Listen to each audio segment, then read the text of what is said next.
Before there were love songs, there was fire. Before there were wedding rings, there was survival. And before anyone ever sent a nervous text wondering if someone liked them back, two people sat beside a flame in total darkness, thousands of years ago, feeling the exact same thing you felt. Here's what nobody tells you about prehistoric romance. It wasn't primitive. It wasn't brutal. It was in many ways more honest than anything we do today, and understanding it might completely change how you think about love itself. Let's go back. Way back. 40,000 years ago. No cities, no last names, no restaurants for first dates, no mirrors to check your appearance before someone saw you. Just a small group of roughly 20 to 50 people, your entire world, moving across a vast, indifferent landscape together, hunting, surviving, sleeping beside the same people every single day. Here's the first thing that would shock a modern person dropped into that world. There was absolutely nowhere to hide. Today, we curate ourselves.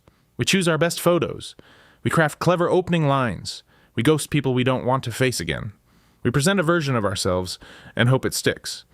Ancient humans had none of that luxury. If you embarrassed yourself in front of someone, you still had to wake up next to them the next morning, still had to share food with them, still had to walk beside them for miles through cold, wet grass. There was no deleting the message, no blocking, no moving to another city, just you, them, and 30 people who watched the whole thing happen. So in a world like that, what actually made someone attractive?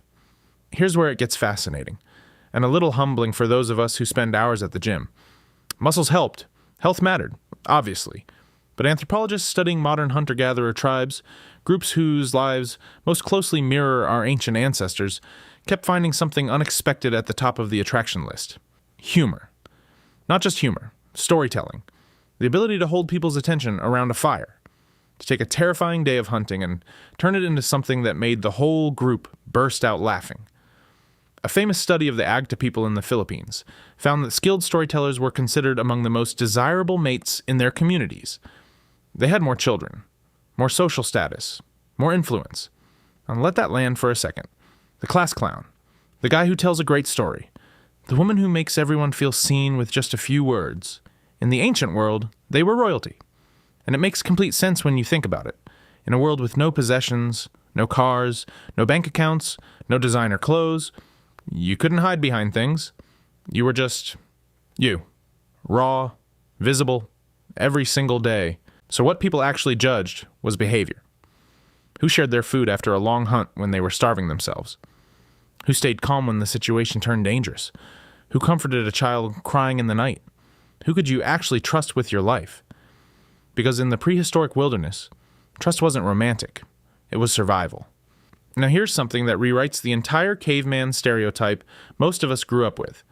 For decades, people imagined prehistoric mating as something violent. Dominant males competing aggressively, women with no real choice. The actual archaeological and anthropological evidence tells a completely different story. Among the Zhuangzi people of southern Africa, one of the most studied hunter-gatherer groups on Earth, women regularly rejected men they didn't want. Couples separated when relationships stopped working. There was no social shame around it.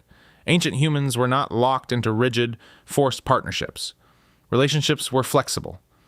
Sometimes they lasted a lifetime, sometimes they didn't. And the community understood this, because everyone understood what the stakes actually were.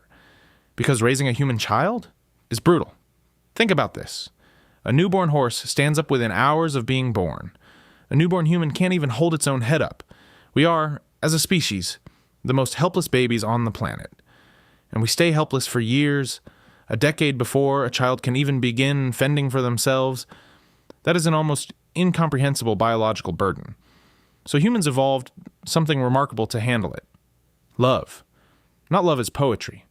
Not love as a feeling you chase in movies. Love as a biological mechanism. A deep, almost irrational attachment designed to keep two exhausted, stressed, overwhelmed humans from abandoning each other while dragging a screaming toddler across a prehistoric grassland in winter. When you feel that desperate, aching need to be near someone, that's 300,000 years of evolution making sure your ancestors didn't just walk away when things got hard. But it wasn't just two parents against the world. Ancient humans invented something that might be their most underrated achievement. The village. Grandparents raised grandchildren, older siblings carried babies, Aunts taught young girls, uncles hunted with boys. The entire community treated every child as a shared responsibility. Anthropologists have a phrase for it: humans are the ape that needs a village. And this actually explains one of the strangest biological mysteries in the animal kingdom: human menopause. Almost no species on Earth has females who outlive their reproductive years by decades. Evolutionarily, it seems like a waste. Why keep living if you've stopped reproducing? The answer is grandmothers. Evolutionary biologists call it the grandmother hypothesis. Women who lived past their reproductive years helped raise their grandchildren so effectively that it changed the survival rates of the entire group. Your grandmother may exist, you may exist, partly because prehistoric childcare was a team sport. Let's talk about something strange. Something your biology is doing right now that you've probably never thought about. Your nose is quietly choosing your romantic partners for you. Modern humans drown our natural scent in deodorant, soaps, perfumes. We've basically broken one of our oldest mating tools, because studies have found that humans subconsciously prefer the natural scent of people whose immune systems are different from their own. Not better, different. Because a child born from two different immune profiles has a broader, stronger defense against disease. Your ancestors didn't read biology papers. They just followed their instincts, and their children survived because of it. Now I want you to picture something: a night, completely, utterly dark. No streetlights, no phone glow, no electric hum, just a fire. Just stars so thick they looked like spilled salt across the sky. And around that fire, people, talking, laughing, telling stories, flirting through jokes and glances and the careful proximity of choosing where to sit. Anthropologists believe fire didn't just warm ancient humans. It transformed them. Before fire, nighttime was predator territory. Humans stayed quiet, alert, afraid. Fire changed that. Suddenly there were extra hours, safe hours, for something entirely new: connection. Those extra hours around the flame are likely where human storytelling was born, where music was born, where the particular electricity of sitting next to someone you're falling for, pretending to stare at the flames while being hyper-aware of every small movement they make, where that was born. Romance didn't just happen in spite of the ancient world. It evolved beside fire. Here's the thing that moves me most about all of this.